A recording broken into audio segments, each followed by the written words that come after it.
Les mesures Covid et en particulier l'introduction de l'obligation de présenter un pass sanitaire dans les lieux fermés a suscité une levée de boucliers mettant la population dans les rues de Bienne et de Berne la semaine dernière. Alors, ces mesures Covid, est-ce un mal nécessaire ou la liberté est-elle bafouée? Bienvenue dans Duel. Je suis là pour manifester contre les mesures Corona.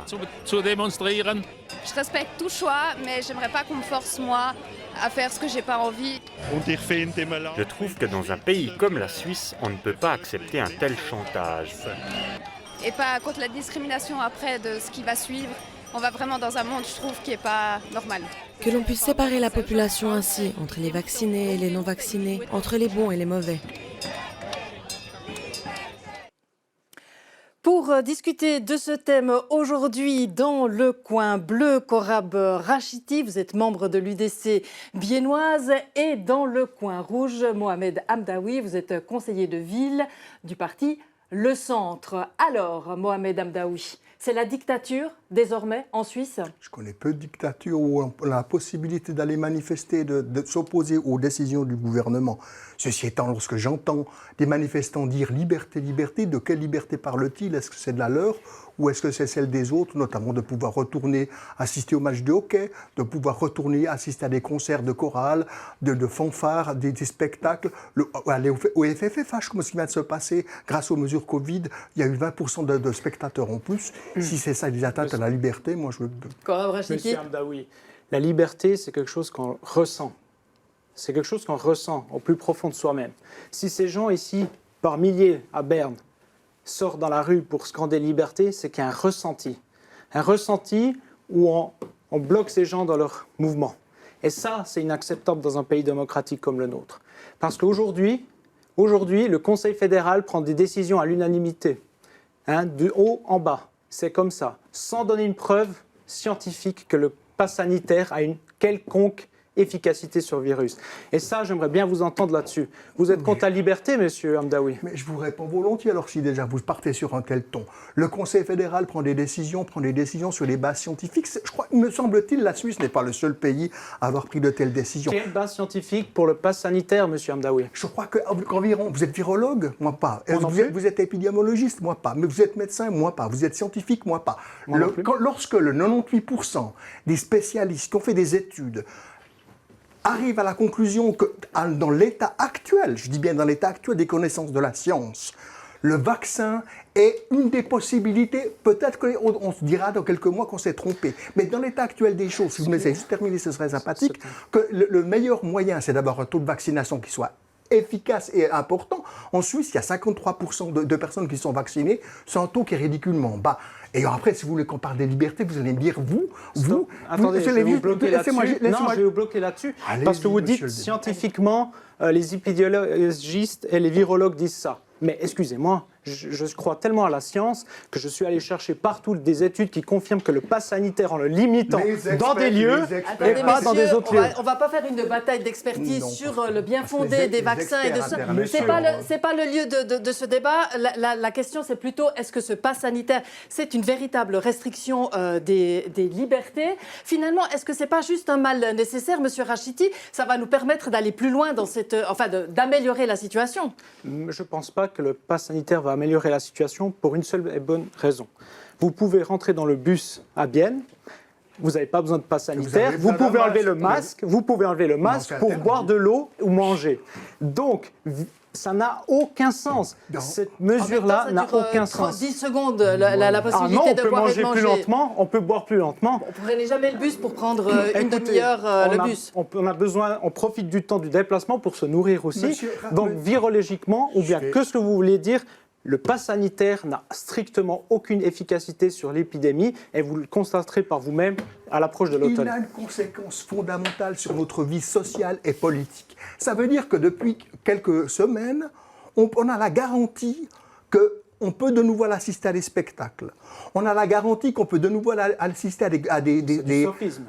Mais écoutez, on n'est pas là pour philosopher, on est là pour faire de la politique. Vous allez apprendre le métier. On constate effectivement qu'on peut de nouveau retourner dans les stades pour assister à des matchs de football. On peut de nouveau aller dans les restaurants. Moi, je suis un épicurien. J'adore aller manger dans les salles de restaurant. On pouvait avant le pass sanitaire le faire. Mais on pouvait aussi risque, avant. Quel est le risque? Mais le risque, attendez, je vais ici dire une chose. Le vaccin est un médicament de protection personnelle. Non, c'est un Non. Je prends le vaccin, je me protège contre le virus. Ok, nous sommes d'accord sur ce principe. Vous avez consulté des pseudo-experts sur Internet. The Lancet. Moi, j'ai... The Lancet. Oui, alors, on ne va pas s'accuser mutuellement d'aller chercher des fake news, c'est pas le problème. Je vous propose d'avancer dans le débat. On a bien compris, vous n'êtes pas d'accord sur l'introduction de ce pass sanitaire. Est-ce que vous permettez juste 10 secondes? 10 secondes. Parce qu'une des choses fondamentales, depuis un an et demi, l'État est intervenu massivement pour sauver nos entreprises, pour sauver les sociétés culturelles et sportives. Vous voulez prendre le risque que sous prétexte qu'on fait pas preuve d'un tout petit peu de discipline, que l'État dise maintenant c'est terminé et qu'on se retrouve avec 700 000 chômeurs, avec beaucoup de sociétés qui tomberont en faillite. C'est là l'enjeu majeur. Vous aurez les chômeurs et vous aurez plus que 10 secondes. Messieurs, je vous propose de regarder et je vous donne un nouvel input par rapport à la réaction d'une jeune mère. Je vois que ça va toujours plus loin. Maintenant, on parle de vacciner les enfants. Et puis, je trouve que c'est pas juste parce qu'ils n'ont pas leur mot à dire. Et puis, c'est un vaccin où on ne sait strictement rien sur les effets secondaires à long terme. Monsieur Rajiti, on le sent bien, il y a une inquiétude de la part des parents, ce qui est tout à fait légitime. Vous-même, vous êtes un papa. En même temps, c'est une manière de prévenir une propagation du virus, de pouvoir vacciner aussi les jeunes enfants. Oui. Alors, comme je dis toujours, c'est la liberté individuelle de chaque parent. Jusqu'à preuve du contraire, c'est les parents qui sont responsables de leurs enfants. Ce n'est pas l'État qui est responsable des enfants.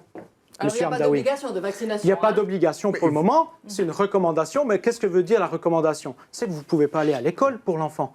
Ah oui, ça va venir parce qu'on rentre dans ce cercle-là. Et monsieur Hamdaoui, voyez-vous, les pédiatres disent laissez tranquille les enfants avec ça. Et juste pour terminer là-dessus, monsieur Hamdaoui, pendant la grippe, on ne vous entendait pas dire il faut vacciner tout le monde. Il fallait parler sanitaire. On ne vous entendait pas là-dessus. Et maintenant, tout d'un coup, vous avez une vertu sur la situation sanitaire. Vous avez l'art de lire dans mes pensées parce que moi, je suis aussi opposé à la vaccination systématique des enfants. Donc là-dessus, nous sommes d'accord. Vous avez perdu un petit peu votre temps de parole pour raconter n'importe quoi. Non, c'est pas ce qu'on entend. Mais vous m'interpellez, vous permettez que je vous réponde. Oui, bien sûr. D'accord, merci infiniment.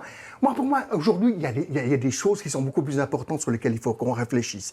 C'est de maintenir la gratuité des tests, si possible, en tout cas jusqu'à la fin du mois d'octobre, pour effectivement que les personnes qui ne veulent pas se faire vacciner, et j'ai du respect pour elles, j'ai aucun problème avec ça, puissent avoir ce fameux pass sanitaire. La deuxième chose, c'est de faire en sorte que quand ils sont un petit peu trompés à un certain point, c'est de faire en sorte que la vaccination soit accessible à tout le monde encore aussi longtemps que possible. Et ça, c'est une chose qui est importante. La troisième chose, je ne sais pas si vous êtes au courant, selon toute vraisemblance, dès le début de l'année prochaine, ce sera possible d'accéder à la vaccination selon la méthode ancienne avec Johnson & Johnson. Mais une chose qui m'exaspère un tout petit peu, quand on parle des enfants. Moi, en 1964, quand je suis né, si j'avais eu la possibilité de me faire vacciner, j'aurais pas été handicapé. Donc, en tant que ce genre de choses-là, je suis désolé de le dire, c'est profondément dégueulasse. Nouveau, vous utilisez les émotions pour une chose émotionnelle, monsieur Hamdaoui. Écoutez, la rougeole, pourquoi les parents vaccinent leurs parents contre la rougeole? Parce que la rougeole tue à tous les âges. À tous les âges. Le Covid, statistiquement, monsieur Hamdaoui, ne tue pas à tous les âges. C'est une maladie qui touche les personnes âgées. Apprenez une chose dans un débat. Les personnes âgées. Ça ne sert à rien d'élever la voix. Je lève la voix parce que vous utilisez les émotions pour parler à une certaine catégorie de vos électorats. Alors, on ne va pas vous mettre d'accord aujourd'hui, messieurs. Il peut sauver.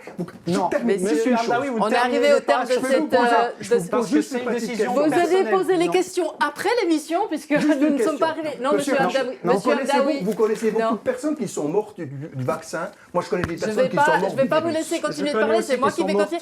Comme vous l'avez compris, nos interlocuteurs aujourd'hui ont des arguments à faire valoir chacun de leur côté. Quant à nous, évidemment, on va essayer de poursuivre le débat. Vous restez à notre écoute. Merci d'avoir suivi cette émission Duel et à tout bientôt.